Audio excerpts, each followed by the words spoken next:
First of all तो मैं ये कहना चाहूँगा कि झंडा तो किसी भी मुल्क की एक पहचान होता है, चाहे वो पाकिस्तान का है या किसी मुल्क का है।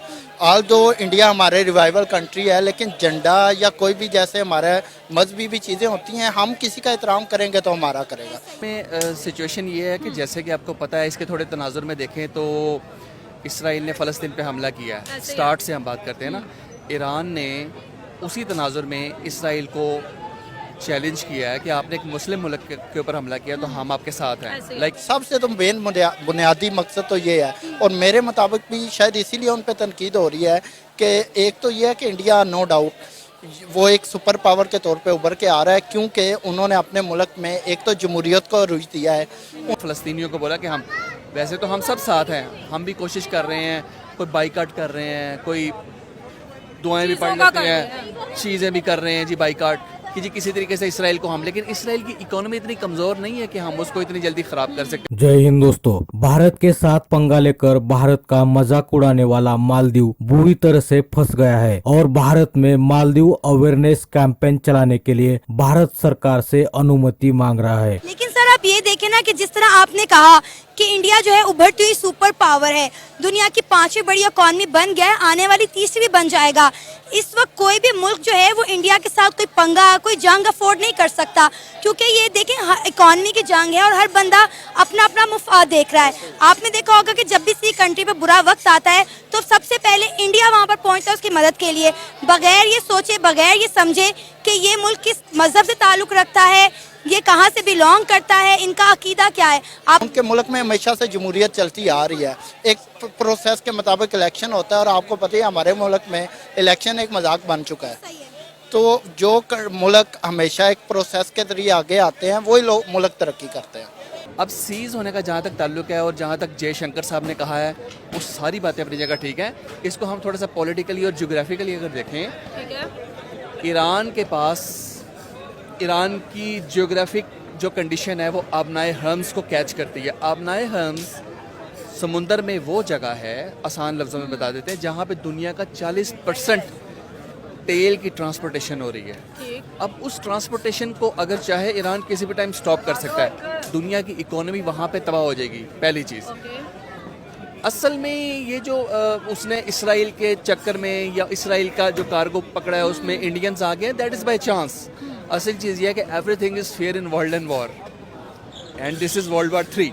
It's going to be world war 3। यही कहा जा रहा है।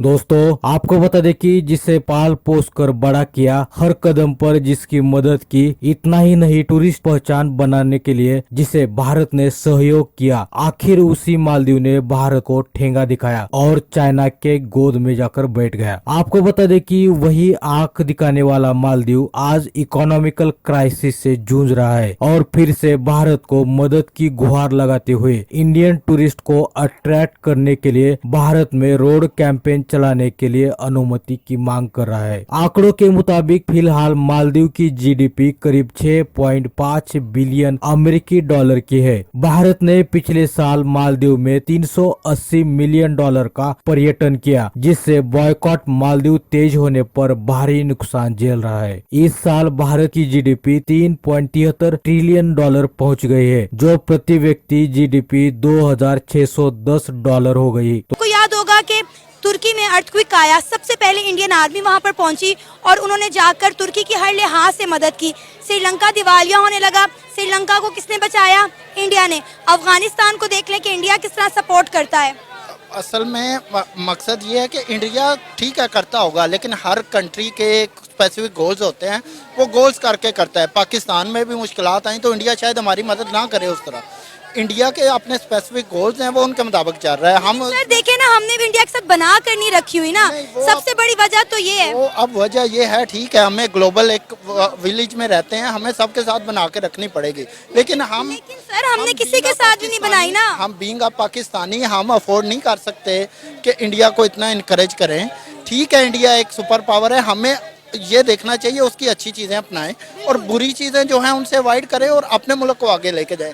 हम ठीक है हमें इंडिया की तरफ देखना है, लेकिन पहले हमें अपने मुल्क की तरफ देखना है कि हमें being a Pakistani being a Muslim कैसे हमने आगे बढ़ना है। सर आप अब आगे चलते हैं।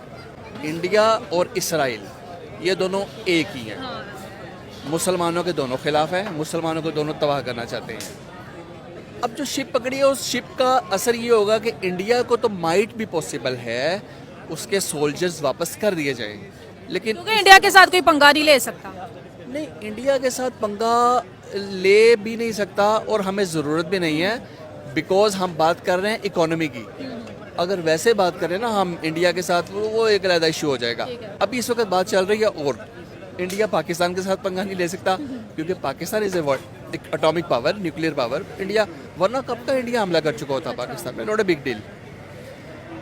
अब आगे चलें तो ईरान ने ये जो काम किया है वो इकोनॉमी पे, वर्ल्ड इकोनॉमी पे और वर्ल्ड वॉर 3 की तरफ जा रहा है। वर्ल्ड इकोनॉमी मैंने आपको बता दी है। वर्ल्ड वॉर 3 इस तरह है कि अब इकोनॉमी की ही जंग है दुनिया में, ऑल ओवर द वर्ल्ड। ऐसे ही है।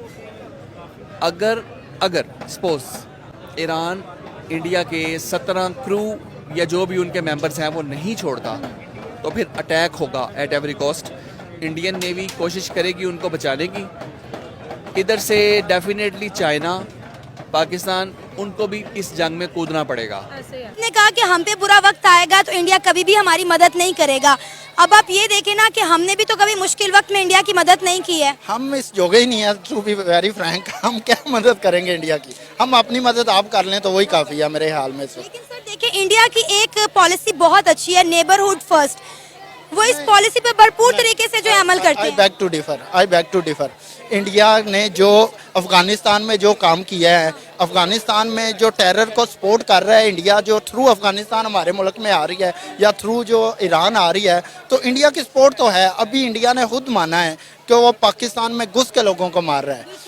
तो ये चीज़ें भी तो हमें देखनी है। इंडिया एक अच्छे पहलू होंगे उसके, लेकिन हमें ये भी देखना है कि वो पाकिस्तान के साथ कभी मुखलिस नहीं रहा और ना ही वो रहेगा। हमें सिर्फ ये देखना है कि वो कौन सी अच्छी चीज़ें हैं जिसकी वजह से वो तरक्की कर गया है और हम वो चीज़ें अपनाएं और हम भी तरक्की करें। सर ये जो घुस के मारने वाली बात आपने यहाँ पर अभी कोट की है, वो उन्होंने दहशतगर्दों के लिए की है। उन्होंने कहा कि हम वो दहशतगर्द जो इंडिया में आते हैं, दहशतगर्दी करते हैं, दुनिया के किसी भी कोने से आते हैं, फिर बाद में पाकिस्तान में जाके छुप जाते हैं, हम उन्हें घुस के मारेंगे। नहीं नहीं, और जब ये कंट्रीज आ गए, उधर से इसराइल है, अमेरिका इसराइल की फेवर के लिए लास्ट। सऊदिया भी इंडिया की फेवर करेगा। सऊदिया के भी इंटरेस्ट इंडिया के साथ हैं, आपको पता ही है। अब जब ये सारी सूरत हाल पैदा हो जाएगी तो देन वर्ल्ड वॉर 3 की तरफ तो हमने जाना ही जाना है एट एवरी कॉस्ट।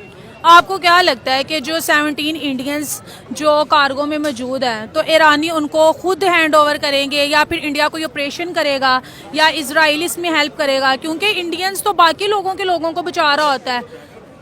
देखिए, इंडिया इतना अच्छा नहीं है कि बाकियों को बचा रहा होता है। क्यों नहीं? अभी उन्होंने हमारे 19 पाकिस्तानियों को उन्होंने उनकी जान बचाई। ठीक है, उन्होंने हेल्प आउट किया इंसानियत की, चलें करनी भी चाहिए, it's very good, it's not a bad thing.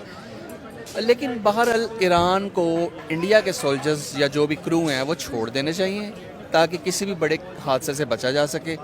बाकी रह गई बात इसराइल की, तो इसराइल के साथ तो वो अपनी जगह पे ठीक नहीं बट रहा है, दैट इज़ वेरी गुड। हाँ, अगर वो नहीं तो फिर डेफिनेटली। तो दोस्तों, मालदीव के बारे में आपकी क्या राय है? कमेंट बॉक्स में जरूर बताइए।